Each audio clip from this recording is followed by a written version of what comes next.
here all day, yeah. Right. All right. Take one, go. Take one, go. Hi, it's Dave from DaBelly. We're here at NAMM 2016. We're sitting next to Mr. Jordan Rudess, keyboard player from Dream Theater. Welcome. We're in the IK Multimedia booth today. We just finished one of your demonstrations. Well, thanks for letting me know. That's really cool. Yeah. See? Just in case I lose track of what's going on. It is a busy day. It is a busy day. I'm impressed with the tones you're getting on stage with that Miroslav library. It's amazing layering there. The piano in particular, the richness of the bottom end of it, yeah. Yeah, the piano is really beautiful. You know, I'm very picky when it comes to pianos, and you know, I have a beautiful Steinway at home, so it takes a lot to impress me with the pianos. But actually, the first thing I noticed, besides this being a very warm, attractive sound, is when I do play in that low register and hit an octave, it's like, wow, like this is, you know, really amazing feeling and sounding. So. Watching the demo, it strikes me that there are so many great tones in this library. It's often, as you probably know better than I do, it's often that you find great tones, but they're singular or a couple here and there, and you've got to go through so many different libraries to look for the sound that you want. But there seems like this library has got a great deal for you. Well, what I really think is great about it is that there are a lot of orchestral libraries out there these days, and a lot of them are really good, but a lot of times they lack character. And I really noticed that the sounds that come from Miroslav and that are in this new Miroslav V2 library, they all have character. They're all obviously done with some kind of real intention, not just to capture like kind of like the generic good sound of, you know, a string section or something like that. He obviously picked a certain kind of orchestra and had them play in a certain kind of you know, feel or sound, and it's captured. So when a composer's looking for something that stands out and has real character, this is a great place to get the sounds. Well, I know that you're a very expressive player, and I'm sure these libraries are important to you. And some of the Dream Theater albums, when you want to be humorous, you'll throw in a ragtime piece in the middle of nowhere, and it puts a smile on the listener's face. And I'm sure these tones make the biggest difference in the world to be able to find that. Yeah, it really does. You know, having a great library as a composer and orchestrator is really important, especially on this last Dream Theater album that we just finished, is coming out very soon. We hired David Campbell, who's an unbelievable orchestrator, but I did all the pre-orchestration with all my instruments to create kind of like the feeling and the sound that we wanted to show him.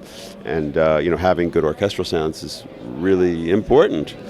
So unfortunately, I didn't have this Miroslav V2 library when I did it, but certainly everything I do from this point, I'll have it to call upon, which will be great.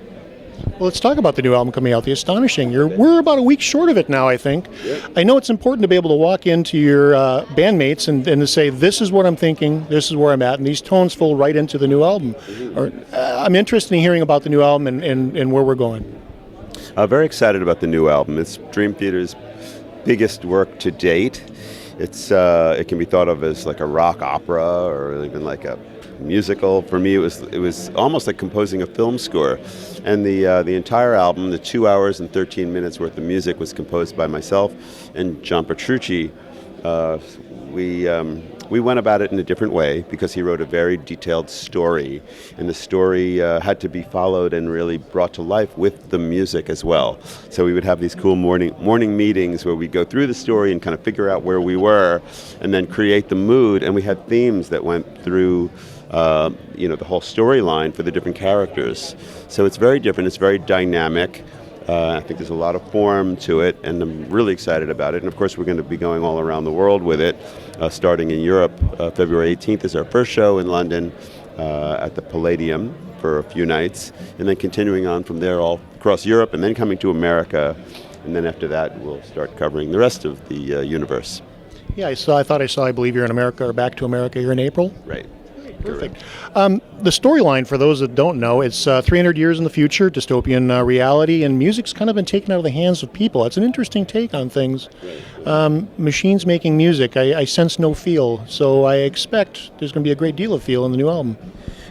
Well, the new album actually is interesting in that, because, as you said, the storyline includes these machines that it's kind of like the idea is, even today, music is made a lot by machines, and imagine they completely get out of control to the point where they're almost like deciding what to do themselves. Well, enter into our story the Astonishing, and these machines that are called NOMAX have basically taken over and kind of almost like hypnotized the people into this numb state where they're being controlled by a kind of like an empirical, government. And meanwhile, there's a rebellion going on in a small town far away from the main city, because they discovered that there's a character named Gabriel who kind of has this gift of music, and he's starting to sing and show this music that people really haven't heard.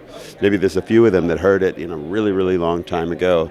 But so that's kind of what it's all about. And for Dream Theater, it's a great story because it's all about the healing power of music, and it shows how it can really kind of soothe and bring us to a higher place, and it's how important it is in society. So it's going to be nice bringing this around the world and kind of telling that story. But in the middle of that theme between real music, let's say, and these machines that make music, it's like a classic story. There's a love theme, there's drama, there's some violence. It's the music is kind of like, it's really dramatic, it gets really, expressive and mellow, and I think it's a good ride. I'm looking forward to this. 2 hours and 13 minutes. That's ambitious for even Dream Theater. That's a lot of new music. I understand you're going to go out and play it live, beginning and end? We are. We're going to, this new album, we decided that it would be great to put it out there and just do it exactly from the beginning to the end, make it the show. Anybody who's coming out to hear Pull Me Under, well, you'll have to wait till the next time, because it ain't going to happen. It ain't going to happen. It's just not, because it's 2 hours and 13 minutes worth of music, and there'll have to be an intermission and a chance for James Labrie to wave to the audience. So there you go.